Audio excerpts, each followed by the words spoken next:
There is a moment, rare, quiet, and catastrophic, when the most patient soul breaks, not with noise, not with rage, but with a chilling stillness. People often believe that cruelty is born in violent hearts. They are mistaken. True cruelty is born in exhaustion, and the most dangerous exhaustion belongs not to tyrants, but to the empath, to the one who feels too deeply, forgives too often, and absorbs the suffering of others as if it were his own. I speak today of that moment, the day the empath snaps, not because he desires revenge, but because he has finally understood the world.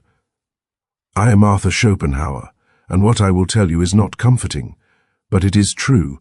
From childhood, we are taught to admire kindness as though it were armor. We are told that patience conquers all, that compassion redeems cruelty, that endurance is a moral victory. Yet nowhere are we warned of the cost. Nowhere are we told what happens when a sensitive soul is forced to live too long in a world governed by indifference, ambition, and noise. The empath does not merely observe suffering, he experiences it. Every raised voice bruises him. Every injustice wounds him personally. He feels the pain of others as though it were stitched into his own nervous system. And so he adapts, he yields, he forgives, he stays silent. And the world rewards this not with gratitude, but with exploitation. The central force that governs existence is what I have called the will, a blind, insatiable striving that moves through all beings. It is not reason, it is not morality, it is hunger, desire, self-preservation at any cost. Most men do not live, they are lived through by this will, compelled endlessly toward acquisition, dominance, pleasure, and recognition. The empath, however, stands slightly apart from this madness. He sees the will in others before they see it in themselves.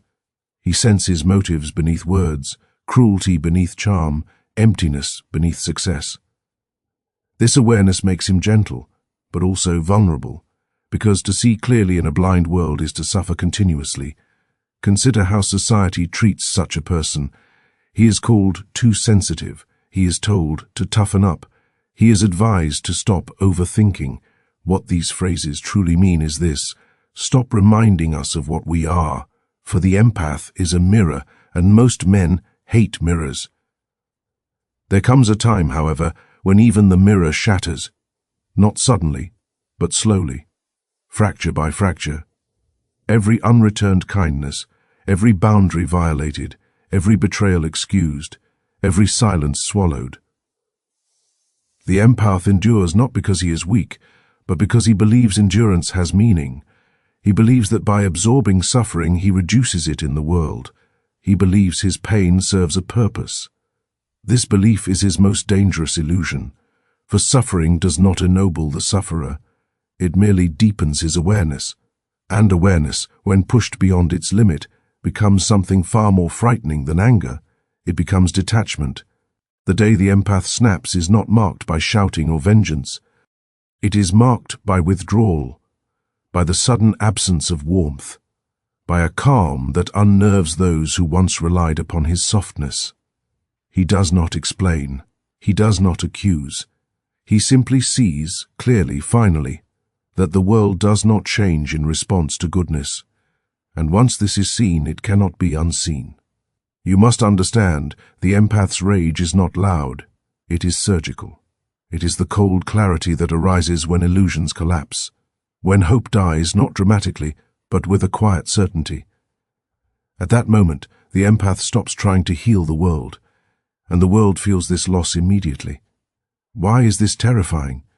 Because compassion restrained by wisdom is benevolence, but compassion without boundaries is self-destruction.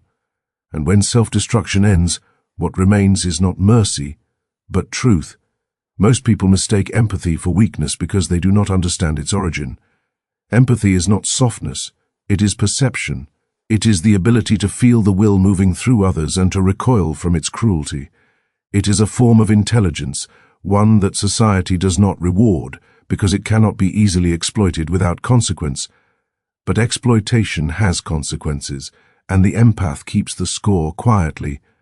I have observed that those who harm the empath often feel safe precisely because he does not retaliate.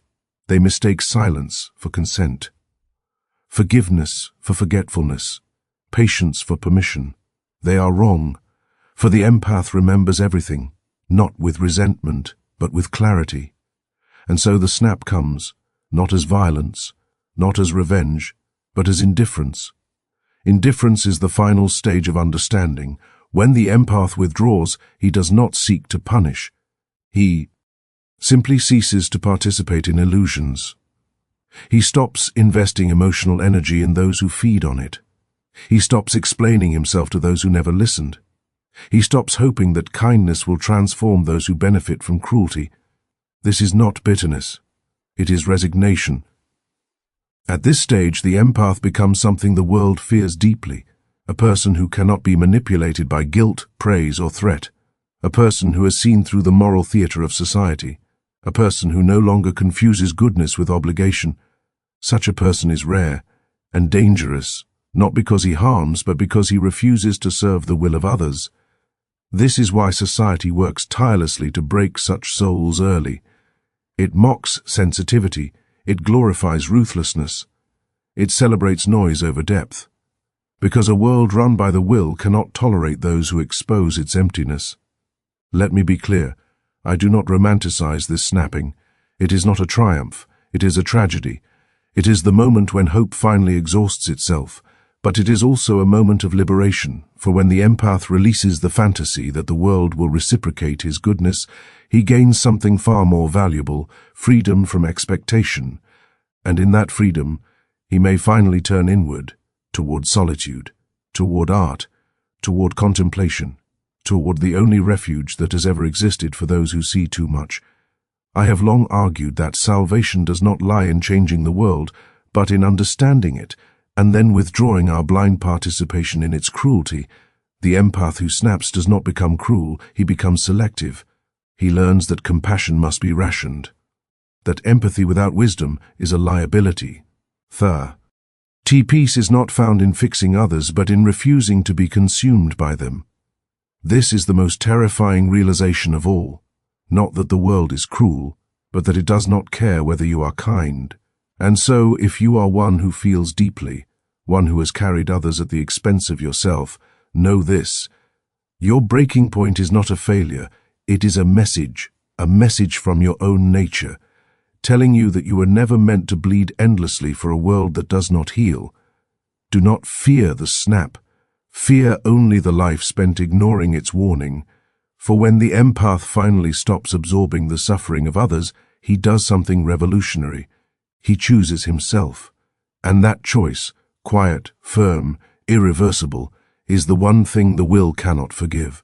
Reflect on this, discuss it, disagree if you must, but do not forget it, because once you have seen the day the empath snaps, you will never again confuse kindness with weakness, or silence with surrender.